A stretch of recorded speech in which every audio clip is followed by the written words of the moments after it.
Bonjour à tous et toutes. Je suis le Dr Samir Sinha, généticien et professeur de médecine à l'Université de Toronto.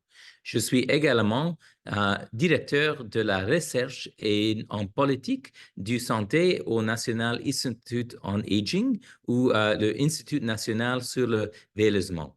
Je souhaite vous souhaiter la bienvenue à ce séminaire en ligne présenté par le National Institute on Aging ou Institut national sur le vieillissement.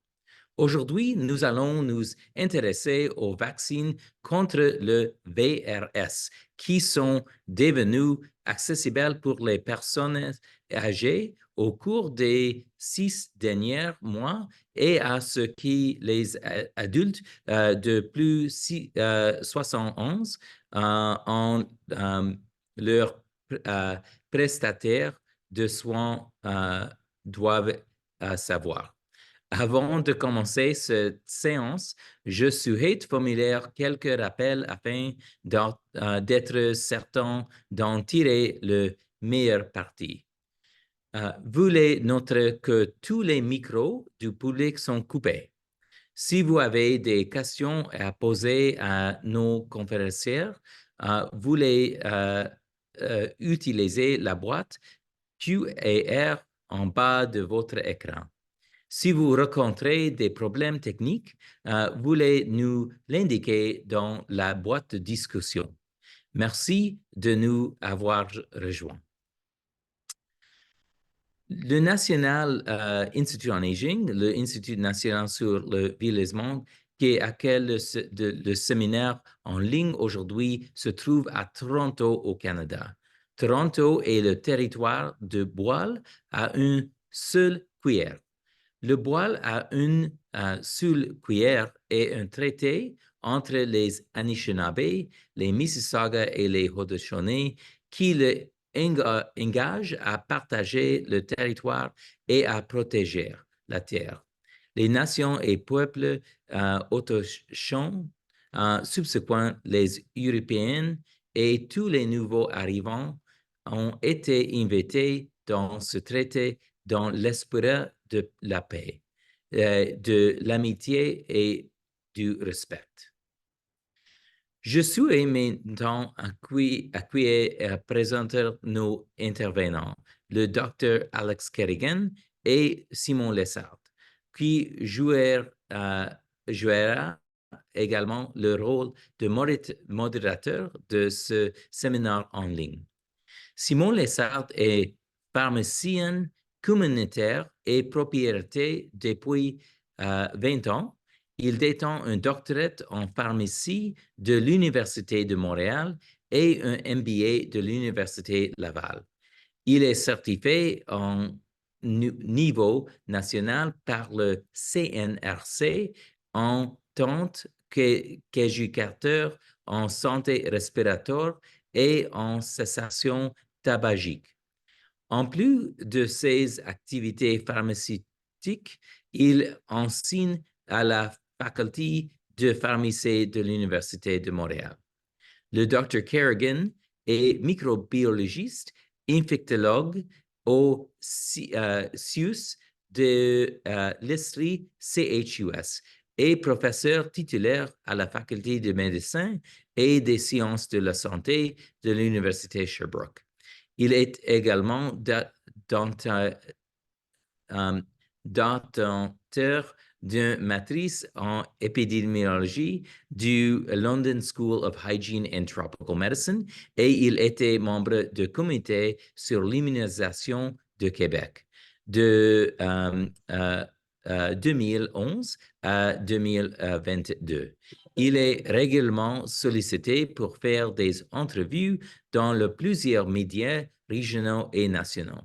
Merci Simon et Alex de vous joindre en nous cet après-midi. À présent, Simon, je vais lui laisser la parole. Merci.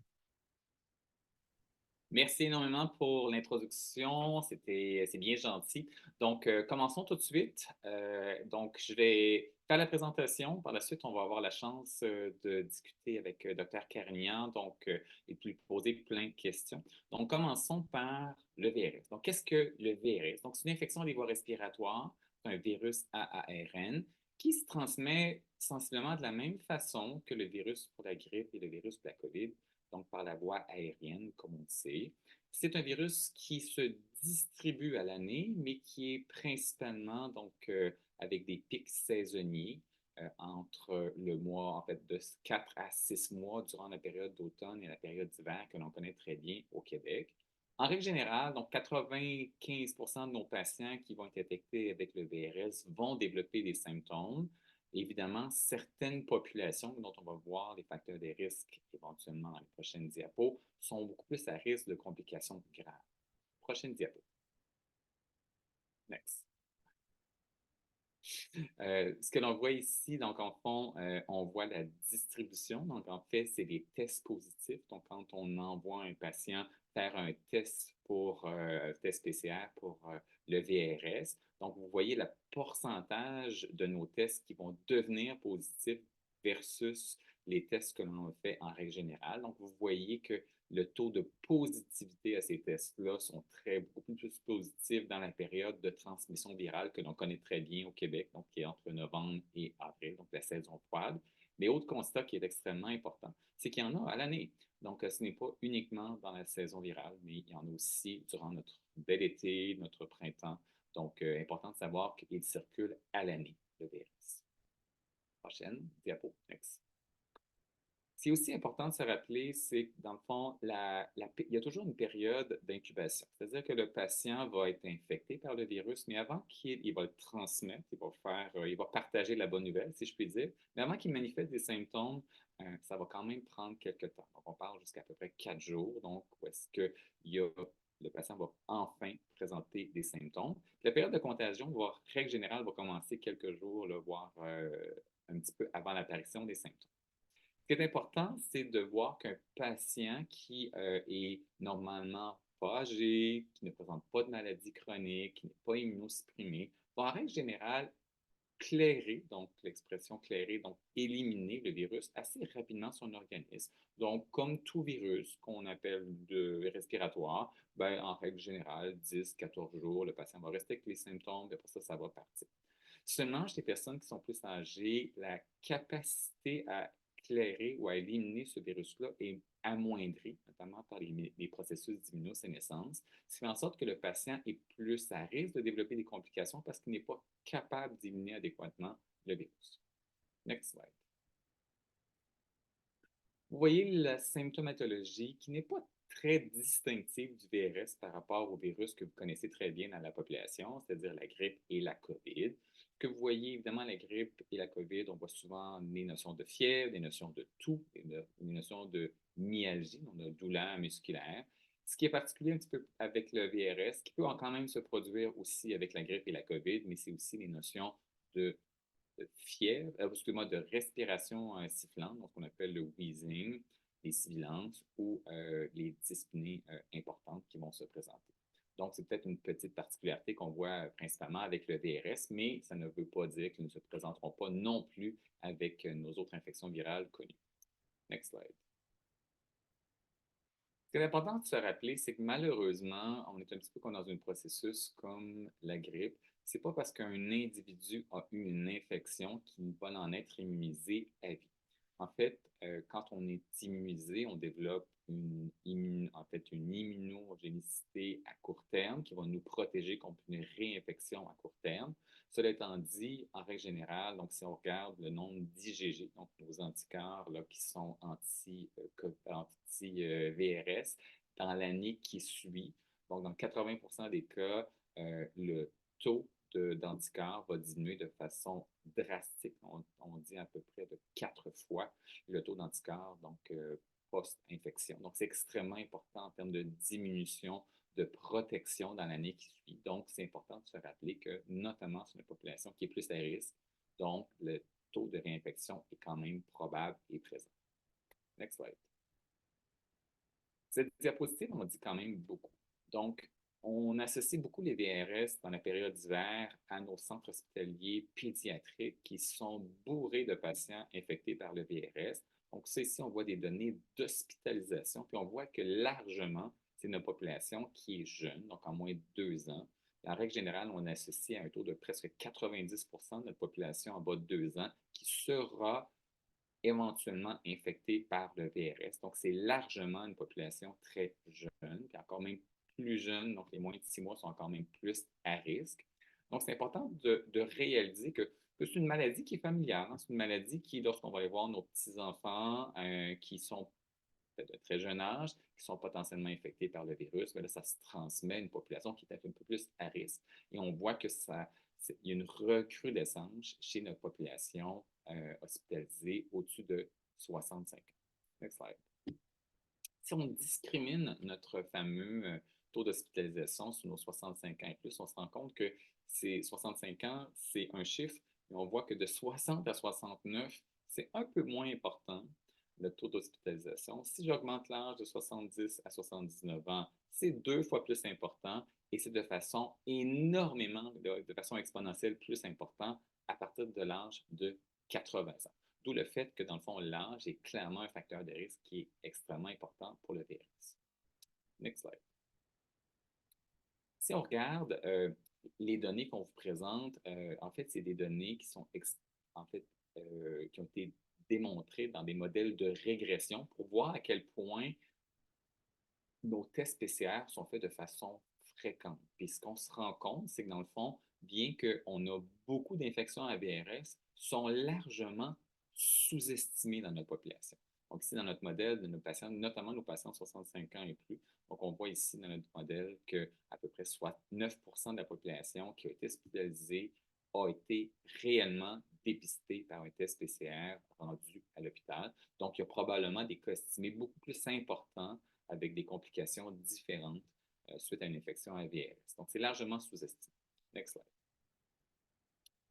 C'est un tableau qui en dit beaucoup. Hein? Donc, je disais qu'en termes d'hospitalisation, la principale population, c'est la population de moins de 5 ans. Donc, largement plus hospitalisée chez les moins de 5 ans. Chez les moins de 5 ans. Mais on voit que la courbe change drastiquement lorsque vient le nombre le nombre de patients morts, donc la mortalité associée au VRS. Donc, les patients qui meurent d'une infection à VRS sont largement supérieurs en termes d'âge à 65 ans. Donc, prochaine diapo. Si on regarde avec un peu plus de détails, là, ce détail là, sur la notion de mortalité, on le voit bien de façon graphique. Donc, oui, ça peut un petit peu se produire là, chez les moins d'1 an, mais on voit que largement, c'est une population 65 ans et plus qui est à risque de mortalité de conséquence d'une infection à VRS. Prochaine diapo. Next slide. Sorry.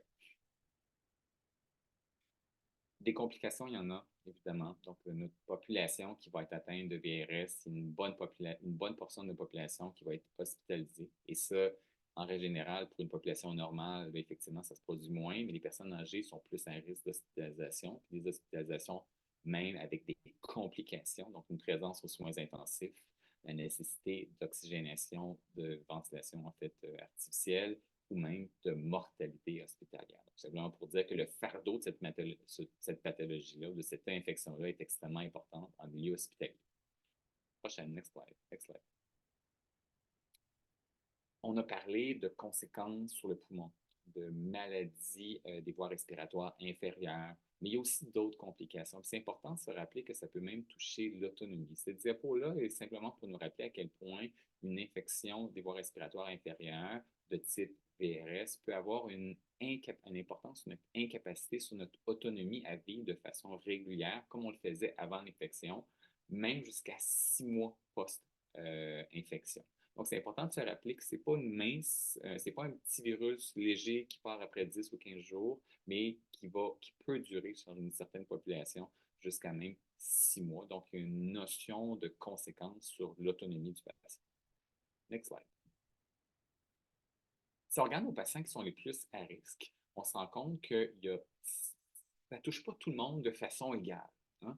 Donc, le risque relatif que ça se présente chez un patient qui est asthmatique est quand même largement plus important. Donc, ici, on parle de 39% plus chez les patients asthmatiques, 44% de plus chez les patients diabétiques, l'immunosuppression, la MPOC et l'insuffisance cardiaque. Donc, on voit que dans le fond, ça touche des segments de la population ou des segments de maladies chroniques de façon plus importante et de façon différente. Next slide.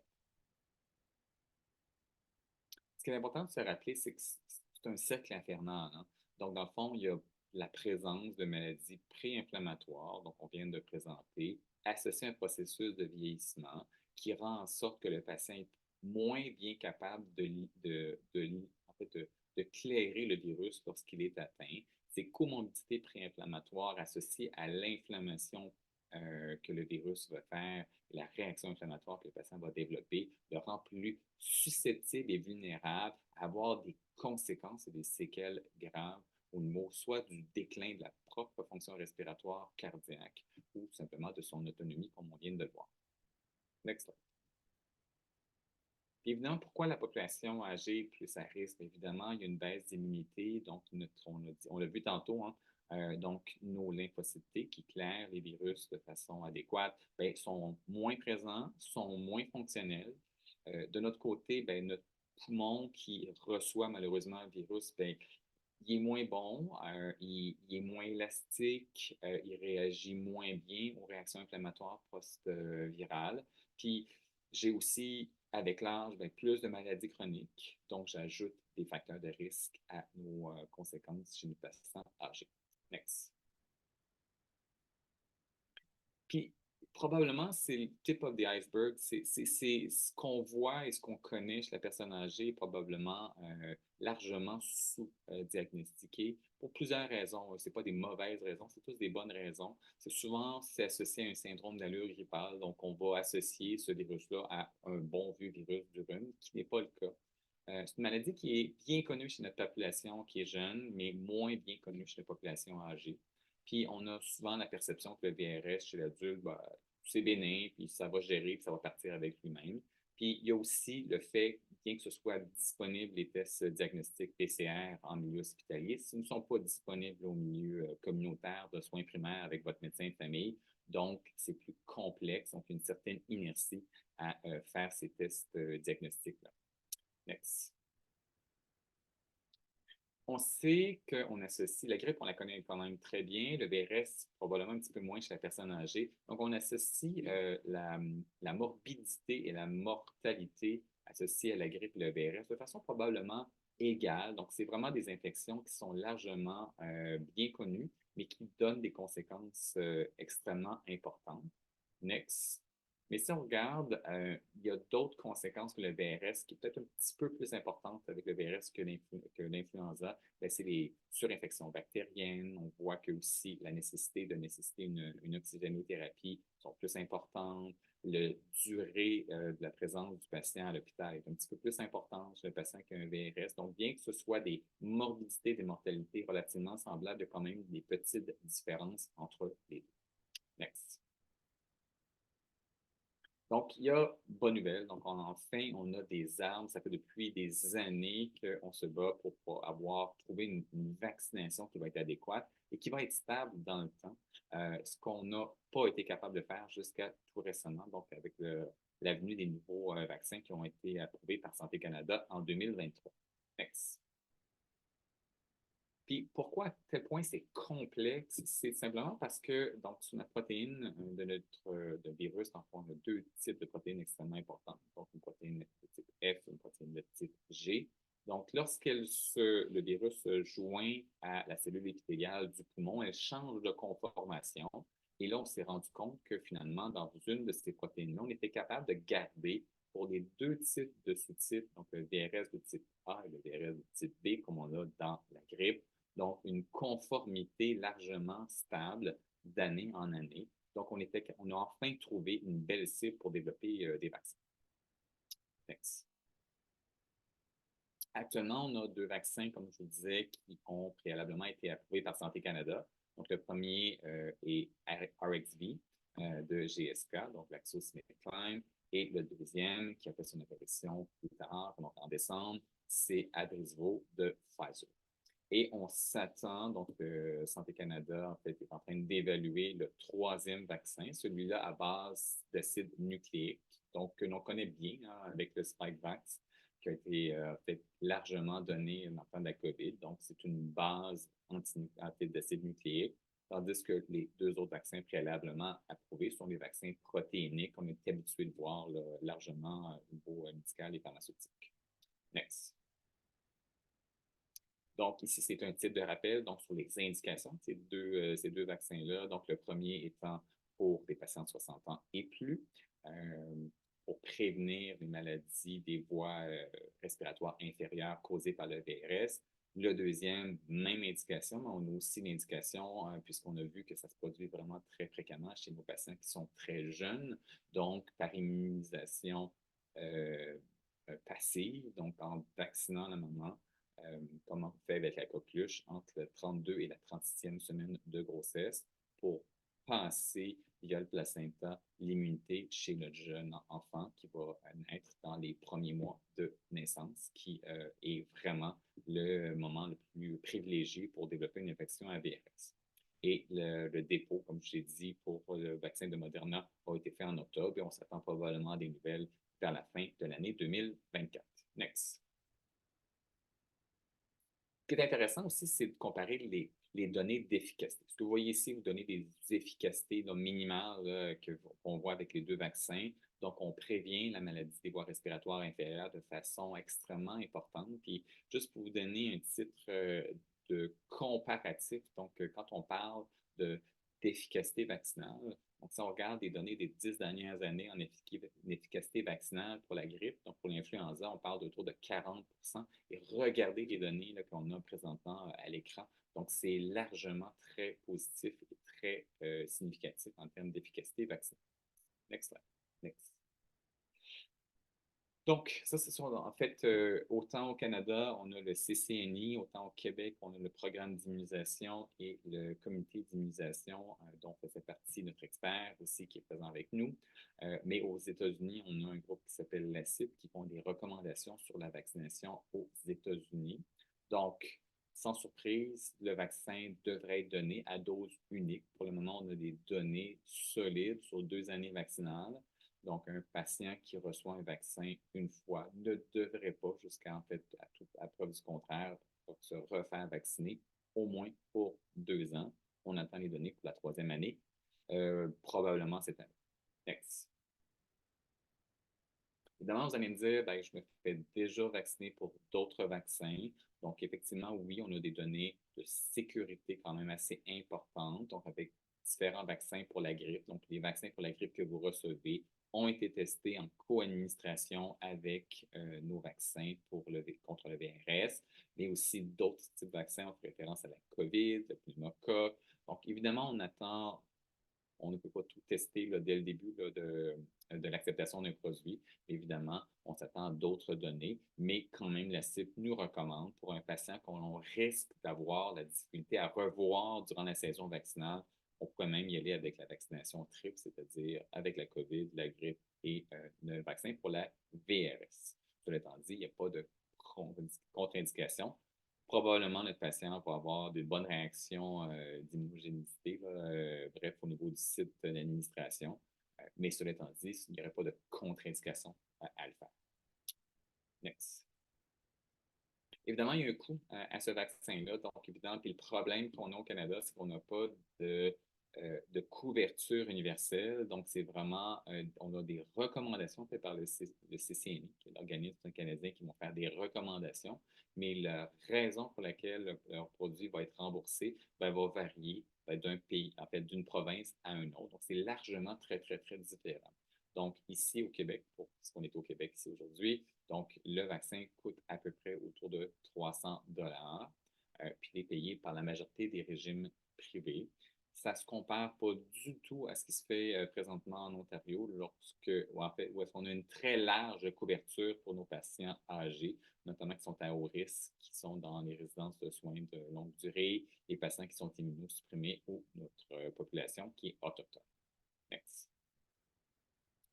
Ce qui est important, c'est qu'on essaie de viser donc, toutes nos recommandations nationale et internationale vise à ce qu'on ait au moins un taux de vaccination de 80% dans la population. Et on se rend compte qu'on est très largement en dessous de ça.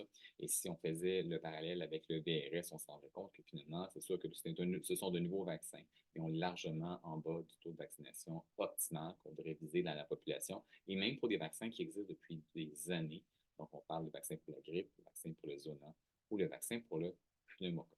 Donc, il y a encore beaucoup d'efforts vaccinaux à faire de la part des professionnels de santé. Next. Donc, c'est important. Donc, en fait, gérer l'impact, les conséquences du VRS, c'est maintenant. Il faut agir, puis c'est de réaliser à quel point le VRS est présent dans nos populations. Donc, il est vraiment le temps d'agir. Le National Institute of Aging, organisme qui organise la conférence d'aujourd'hui, a émis des recommandations contre le VRS et c'est important de s'y attarder. Donc, évidemment, il faut faire la promotion en règle générale de la vaccination. Donc, c'est important, c'est pas juste important pour le VRS, mais c'est important évidemment pour toutes les maladies qui peuvent être qu'on peut prévenir par la vaccination. C'est important d'avoir un système de surveillance qui soit égal d'une part de toutes les provinces de façon égale, dans le but aussi de vérifier aussi le type de mortalité qui est associé et le type de morbidité qui est associé à cette pathologie. De continuer à travailler à la mise au point des vaccins pour le VRS, d'avoir des programmes de vaccination qui vont inclure les personnes âgées, d'offrir gratuitement, surtout dans la population qui est la plus rentable ou en fait la plus à risque de complications, évidemment. Et de suivre les recommandations des experts. Donc, on fait référence ici au CCNI au Canada anglais et on fait référence au SIC au Québec. Puis d'offrir des programmes d'assistance à tous les prestataires de la santé. Donc, je suis pharmacien, je suis bien placé pour en parler. Puis évidemment aussi les infirmières, les centres d'enseignement en asthme et en MP aussi. Donc, tous les gens qui interviennent dans la santé, notamment respiratoire. Puis les patients qui sont atteints de maladies chroniques. Puis d'harmoniser, dans le fond, les règles d'administration des vaccins et les couvertures d'une province à une autre et de suivre ces taux de vaccination-là de façon annuelle. Donc, prochaine diapo, on passe. Prochaine diapo, next. Je sais que c'est la première. OK, parfait, excellent. Donc là, il est le temps de parler à notre expert. Donc, on a la chance avec nous d'avoir Dr. Alex Carignan. Bonjour, Dr. Carignan. Bonjour, M. Lessard. Ça va bien? Ça va très bien. Merci pour cette excellente présentation. C'était vraiment très informatif. Puis je dirais que ça représente beaucoup ce que je vois dans ma pratique. Bon, vous excuserez mon habillement du jour. Je suis présentement de garde à l'hôpital Fleury-Mont. Et je dirais que ça représente effectivement les données qui ont été présentées. Ça représente ce qu'on voit sur le terrain. Comme médecin microbiologiste infectiologue, je pense que depuis plusieurs années, on sait que le virus respiratoire syncytial, le VRS, c'est un problème qui est bien réel, mais malheureusement, effectivement, on n'en a pas entendu beaucoup parler de ce virus-là. Vous avez mentionné plusieurs raisons. Comme on n'avait pas de traitement, comme on n'avait pas de moyens de prévention, je pense qu'on a toujours négligé ce virus-là. Et on n'aurait pas dû le négliger parce qu'on l'a vu, c'est un virus qui est extrêmement contagieux. C'est un virus en fait, qui va donner une mortalité importante chez les personnes âgées et qui a des taux de complications qui sont tout à fait comparables avec ce qu'on peut voir avec l'influenza, la bonne vieille grippe. Donc, ce n'est pas un virus qui est inoffensif du tout. L'autre problème qu'on avait depuis plusieurs années, c'est que c'est un virus pour lequel on n'avait pas de bons tests. Mais là, maintenant, on utilise les fameux tests PCR, les mêmes tests qu'on utilise pour dépister la COVID. Et là, même dans le personnel médical, les gens se rendent compte de l'impact de ce virus-là. Pendant longtemps, comme on n'avait pas de moyens fiables pour le diagnostiquer, bien, souvent, les gens entraient avec des pneumonies, des complications de virus respiratoire à l'hôpital et on n'arrivait pas à mettre un nom dessus. Mais là, de plus en plus, on se rend compte que c'est le VRS qui peut être responsable de ça. Et maintenant, effectivement, qu'on a un vaccin qui est, bien, je dirais même plusieurs vaccins. On a actuellement 2 vaccins, comme vous le mentionnez, qui sont approuvés, qui sont sécuritaires et efficaces. je pense que ça vaut la peine d'en parler pour sensibiliser non seulement les patients, mais aussi on a encore du travail à faire chez les professionnels de la santé. Vous avez bien décrit l'impact dans votre pratique à l'hôpital à Fleurimont d'une infection à VRS. On commence à avoir de nouveaux vaccins, on commence à avoir de nouvelles armes. Et là, je suis sûr qu'il y a des gens qui sont en ligne, qui nous écoutent en disant, ben, écoute, est-ce qu'ils sont couverts? À quel point pour vous, c'est important de s'attaquer à ce fléau chez la personne âgée?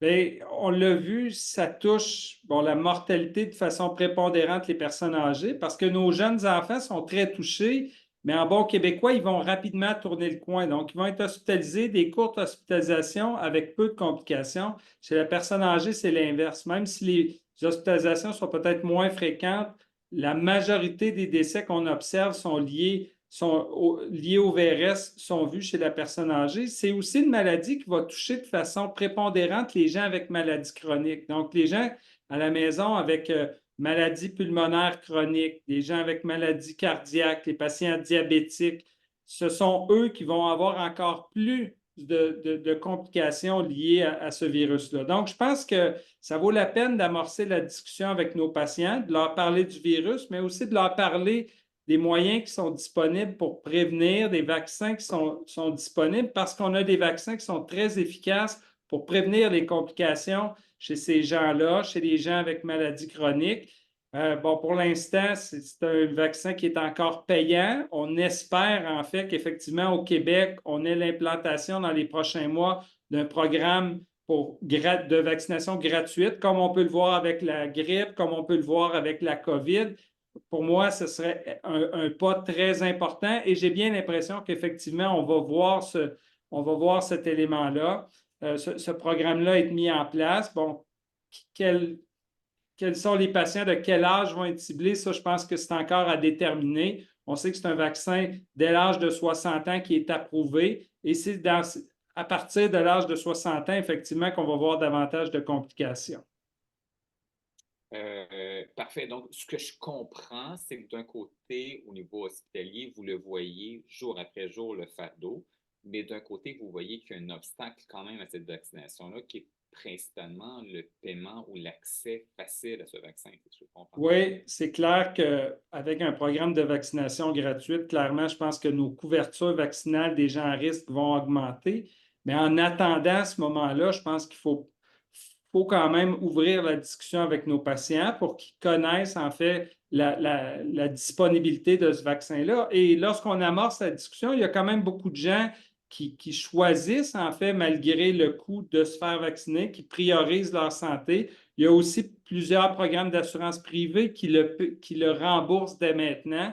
Donc, ça vaut la peine comme patient, je pense, de s'informer des possibilités. Parce que oui, c'est bien présent. On a eu une grosse saison cette année de VRS. Si on regarde tout l'automne, l'hiver, il y a une circulation constante du virus. Au début du mois de décembre, en fait, nos unités, là, il y avait de nombreux patients hospitalisés. Parfois, ce sont des complications directes du virus qui amènent les patients à être hospitalisés. On parle, entre autres, de pneumonie. Mais ce qu'on voit beaucoup aussi, c'est que c'est un virus qui est un expert pour décompenser des maladies chroniques. Donc, des gens qui ont une maladie pulmonaire chronique, qui étaient relativement bien contrôlés. Et là, ce virus-là, c'est un peu la goutte qui fait déborder le vase. Donc là, le patient, sa maladie n'est plus bien contrôlée. C'est la même chose, les patients avec des maladies cardiaques, d'insuffisance cardiaque, des gens qui font des infarctus suite à une infection avec le VRS, des diabètes qui sont moins bien contrôlés. Donc, c'est un virus, je dirais, qui est un expert pour déstabiliser une condition chronique qui allait auparavant relativement bien. Donc, on voit beaucoup d'hospitalisations en raison de cette décompensation-là aussi. Et vous allez être d'accord que vu qu'il y a tellement de complications, bien que le fait qu'il y ait un coût relié à ce vaccin-là, je pense qu'il faut comprendre aussi que c'est un investissement que le patient fait dans sa santé aussi. Puis ils sont tellement à risque de complications que, dans le fond, il faut, de façon extrêmement importante, en tant que professionnel de la santé, le recommander de façon régulière. Oui, parce que, on parlait du pourcentage d'efficacité, mais lorsqu'on regarde vraiment même les formes les plus graves, parce que Oui, on veut prévenir l'infection en général, c'est clair. Ça, on veut prévenir toutes les infections, mais ce qu'on veut prévenir par-dessus tout, lorsqu'on discute du vaccin avec nos patients à risque de complications, ce sont des formes plus graves. Donc, les gens qui doivent être hospitalisés, qui ont besoin d'oxygène, parfois même, en fait, il y a une quantité non négligeable des patients hospitalisés qui doivent l'être dans les unités de soins intensifs. Parfois, ils ont besoin d'aide du ventilateur. Donc, c'est ça qu'on veut prévenir en priorité. Et ça, le vaccin le fait très, très bien. Lorsqu'on regarde les complications vraiment les plus graves, même dans les études, on voyait plus de 90 de réduction de ces complications-là. Et ça, pour moi, c'est peut-être un des éléments qu'on doit mettre aussi de l'avant auprès des patients.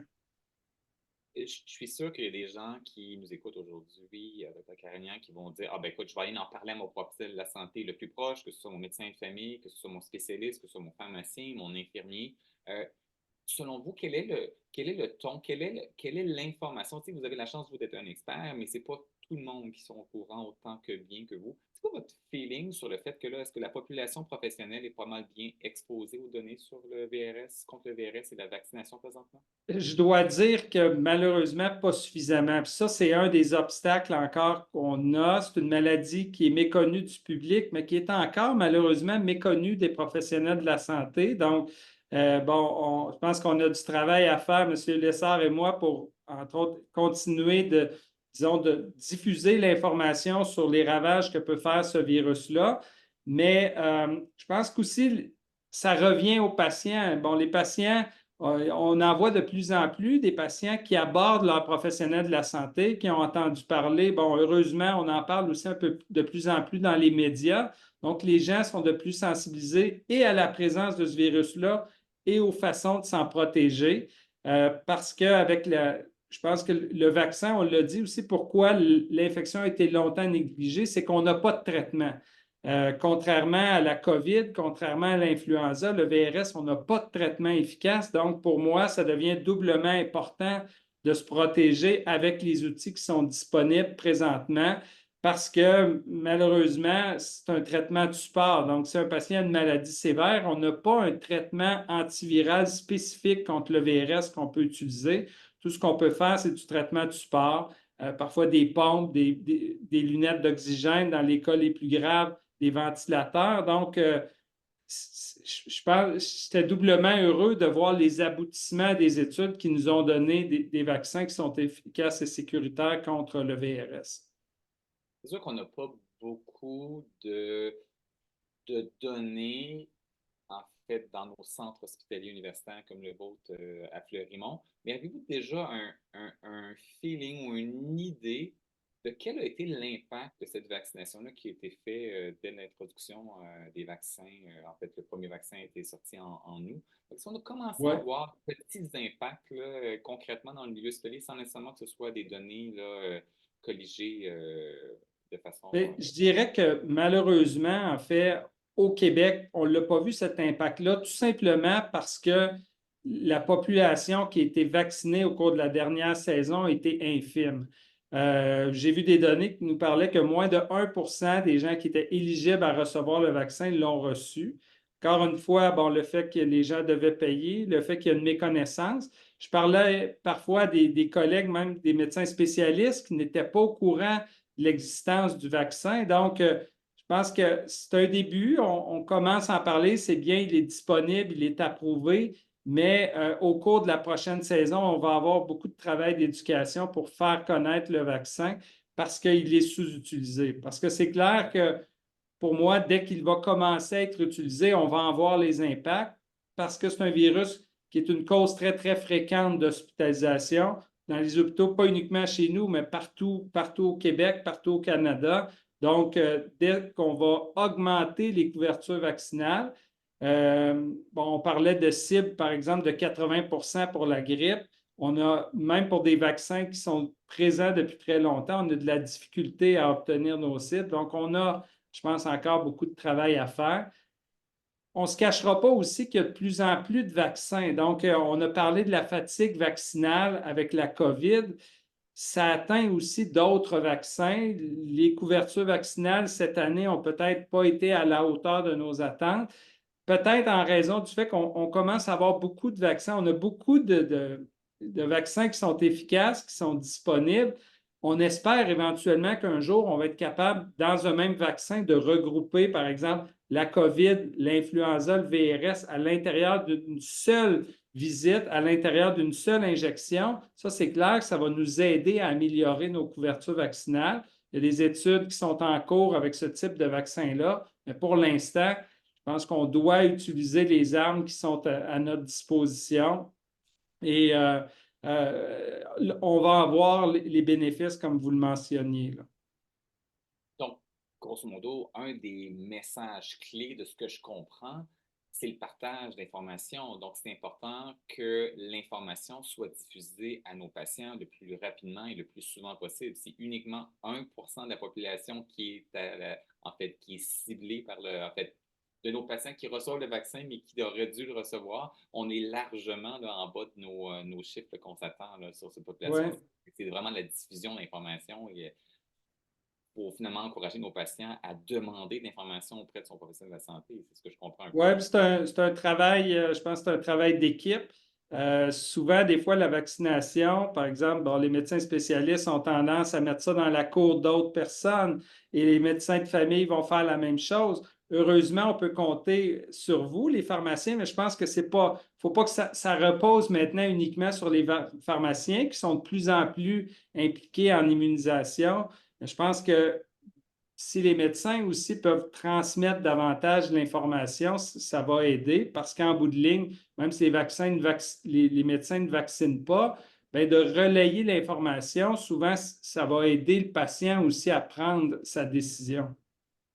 Si de tout ce que vous avez appris là, depuis les 3-4 dernières années, parce que je sais que vous avez fait partie là, aussi d'études cliniques là, reliées avec les vaccins pour le VRS, mais c'est quoi les mots clés qu'on a à retenir, les messages clés qu'on a à retenir à la population en général? C'est quoi les messages qu'on voudrait leur donner? Ben, moi, je pense que certainement, bon, les gens connaissent bien la grippe, connaissent les ravages qu'elle peut faire. Ben, pour moi, ce sont deux virus qui sont sur un pied d'égalité. Ce sont deux virus qui ont les mêmes capacités de causer des ravages dans la population. Donc, si déjà on réussissait disons, à passer le message justement sur la gravité de cette infection-là, puis pas que c'est simplement un petit rhume ou une infection qui est bénigne, déjà, je pense que ça serait très, très bien. De savoir que, bon, oui, les vaccins qui sont disponibles ont été très, très bien étudiés, sont sécuritaires, sont efficaces, mais aussi, c'est toujours un processus qui est continu. Donc, même après la mise en marché pour la sécurité des vaccins, les études continuent autant par les compagnies pharmaceutiques que par des organismes externes. Je participe effectivement à plusieurs études de surveillance de la sécurité des vaccins après leur commercialisation. Donc, dans les hôpitaux universitaires, dans les universités, on travaille aussi à développer des systèmes de surveillance en parallèle. Donc, lorsqu'on offre un vaccin, je pense qu'on peut avoir la confiance, en fait, auprès de notre patient de son efficacité clinique qui va réellement protéger le patient lorsqu'on lui offre. Une autre question qui est posée ici. On a parlé que le dépistage, autant pour la grippe, donc, était de façon beaucoup plus démocratisée, mais pour le VRS, probablement un petit peu moins, notamment pour la personne âgée. Pouvez-vous me parler un petit peu plus là, de cette notion de dépistage? Qu'est-ce qui se fait à Fleurimont? Est-ce que vous êtes particulier à Fleurimont versus ailleurs? Qu'est-ce qui se passe concrètement là, chez un patient qui va se présenter à l'hôpital? Bien, concrètement, je dois dire qu'on a encore du travail à faire parce que pour moi, on l'a vu, bon, on parle beaucoup de la COVID. La COVID, d'abord, oui, elle est encore présente, elle a quand même diminué beaucoup. Puis actuellement, l'influenza, le VRS font tout autant de dommages. Pour les gens peuvent obtenir relativement facilement, jusqu'à récemment, des tests pour la COVID. Disons, quand ils arrivent de la maison, quand ils se présentent en pharmacie, je pense qu'on aurait tout avantage à avoir davantage de dépistage dans les cliniques médicales, dans les pharmacies, parce que justement pour mieux documenter le fardeau de cette infection-là, parce que c'est bien vrai que même dans les hôpitaux, ce ne sont pas tous les hôpitaux qui offrent des bons tests de dépistage contre le VRS. Chez nous, on vient à peine d'implanter en fait des tests de dépistage qui testent à la fois pour la COVID, l'influenza et le VRS. Donc, pour moi, c'est un outil qui est essentiel maintenant qu'on a des vaccins. Si on veut mesurer leur impact, tantôt vous posiez la question, quel a été l'impact au Québec? Bien, c'est clair que si on veut mesurer cet impact-là, on doit être en mesure de bien diagnostiquer l'infection. Puis actuellement, c'est encore difficile, on ne se le cachera pas. D'accord, je vais juste aller voir s'il y a d'autres questions présentement. C'est quelque chose d'autre, en fait, docteur Carignan, auquel j'ai peut-être omis. Oui, bien, moi, je vous retournerai peut-être maintenant une question. Justement, votre expérience comme pharmacien au cours de la première, on peut dire que ça a été une première saison de VRS. Lorsque vous abordiez, c'est clair, vous êtes très sensibilisé à ça, on l'a vu aujourd'hui, mais quand vous abordez la question avec vos patients, est-ce que c'est une surprise pour les gens de constater l'existence et de cette infection-là, mais aussi l'existence de vaccins? Puis quel était l'accueil du vaccin? C'est une super bonne question. Puis je vais même ma réponse, je vais même la citer avec des données qu'on connaît déjà dans un autre type de vaccination qu'on peut prévenir. On a l'impression en pharmacie, et je suis sûr que c'est votre même perspective aussi, qu'il y a des freins qui ne sont pas vrais. C'est-à-dire que on a l'impression souvent que les coûts reliés à certains vaccins ou certaines thérapies sont des freins. Mais ce que je me suis rendu compte, c'est une fois que le patient, la relation de confiance est faite avec notre patient et qu'on lui recommande avec des bonnes justifications en lui expliquant que ce patient est à risque, la grande majorité des fois, il va vous nous accepter notre recommandation et il va se faire vacciner. Donc, tu sais, ce que les pharmaciens, ce qu'on enseigne à notre pharmacien, à nos pharmaciens, à mes collègues, là, comme vous le faites avec vos collègues aussi, c'est de dire, bien, si vous avez un patient qui est à risque, vous lui parlez de la vaccination, vous lui prescrivez, vous le mettez dans le dossier pharmacologique et une fois que le patient sera prêt, peut-être qu'il aura accumulé quelques petits sous de côté, peut-être qu'il recevra un cadeau de sa famille, peut-être que lui sera prêt un peu plus tard, bien, au moins la vaccination sera déjà prête et est prête à être administrée. Si on se rappelle que le patient est à risque à l'année longue, là, bien qu'il y ait de la vaccination qui devrait être faite préalablement à la saison vaccinale, à la saison de plus grande passation des virus, là, de la version d'automne et d'hiver. C'est important de se faire vacciner n'importe quand durant l'année. Donc, bref, oui, j'ai été énormément surpris. J'en ai prescrit quand même plusieurs là, durant mon année. Et j'ai été surpris à quel point la vaccination était bien tolérée, était bien accepté et les freins que je m'étais fait à la vaccination n'étaient pas, en fait, je pense que c'était des freins que je me mettais plus moi que le patient, lui, percevait. Et ça, c'était une excellente nouvelle. Là. Et puis des données à l'appui nous démontrent la même chose. Donc, on a souvent des freins qu'on pense parce que c'est pas gratuit, que ce soit peut-être pas efficace. C'est pas vrai. On a plein de recommandations qui viennent d'organismes provinciaux et fédéraux et internationaux, comme on a présenté avec la CIP. Donc, bref, on a des belles données. Puis finalement, les freins qu'on s'était donnés, ben, ils n'étaient pas présents. Oui, ce que vous mentionnez, c'est intéressant parce que juste d'ouvrir la discussion avec le patient, je dirais que lorsqu'on parle de vaccins payants, c'est un peu tabou pour les professionnels de la santé. On a peur d'en parler, alors que puis, il y a souvent aussi une mentalité, je dirais, au Québec, que lorsque ce n'est pas couvert gratuitement, ce n'est pas bon. Alors que c'est pas du tout vrai. Il y a plusieurs vaccins qui sont tout à fait efficaces, qui seraient très bénéfiques à la population pour toutes sortes de raisons, parfois économiques. Le ministère a décidé de ne pas nécessairement les mettre en place. Bon, dans le cas du VRS, moi, je suis convaincu que ça va changer, qu'on va avoir sous peu un programme gratuit. Bon, on verra qui sera couvert, mais là, c'est plus une problématique que c'est un vaccin qui est nouveau, qui vient tout juste d'être approuvé, donc le processus doit se faire. Mais encore une fois, lorsque ce n'est pas gratuit, c'est plus difficile pour les professionnels de la santé d'en parler. On a la chance, bon, d'avoir plusieurs soins de santé qui sont couverts gratuitement au Québec, mais je pense qu'on a encore du travail comme professionnel pour ouvrir la discussion pour des soins qui peuvent être payants, mais qui peuvent avoir un grand bénéfice pour le patient. Effectivement, tout à fait. Donc, tu sais, puis on a vu à quel point c'était largement différent d'une province à une autre. Donc là, on a l'État du Québec qui est un petit peu plus restreint en termes de couverture et l'Ontario qui a ouvert complètement les vannes à une population à risque. Donc, effectivement, là, on espère et on se croise les doigts à ce que ce programme d'immunisation contre le VRS au Québec soit largement plus large là, en termes de couverture et comme gratuité aussi. Donc, écoutez, là, je ne vois plus d'autres questions là, dans le chat. Donc, là, je serais déjà prêt en fait, merci beaucoup en passant, Dr.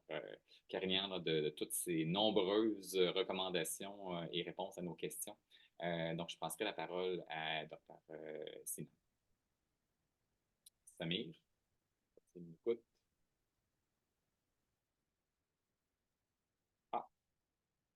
Merci. Merci encore pour toutes vos questions. C'est pour un échange de vous personnellement aujourd'hui. Je tiens également à remercier à nouveau nos intervenants du jour, le Dr. Carignan et Simon Lassard, pour avoir animé un fructueuse séance. Ailleurs, si vous avez des questions médicales précises, nous vous invitions à vous adresser à votre principal fournisseur de soins ou à votre pharmacien. Dans les prochains jours, nous enverrons à tous les participants un courriel de suivi qui comprendra un exemplaire de rapport de l'Institut national sur le vieillissement, le National Institute on Aging, sur le VRS, un lien vers l'enregistrement de l'environnement d'aujourd'hui et un lien pour répondre à une brève enquête relative. Nous serions heureux de connaître votre rétroaction. Merci de vous et Jean, nous vous souhaitons une excellente journée. Merci et au revoir.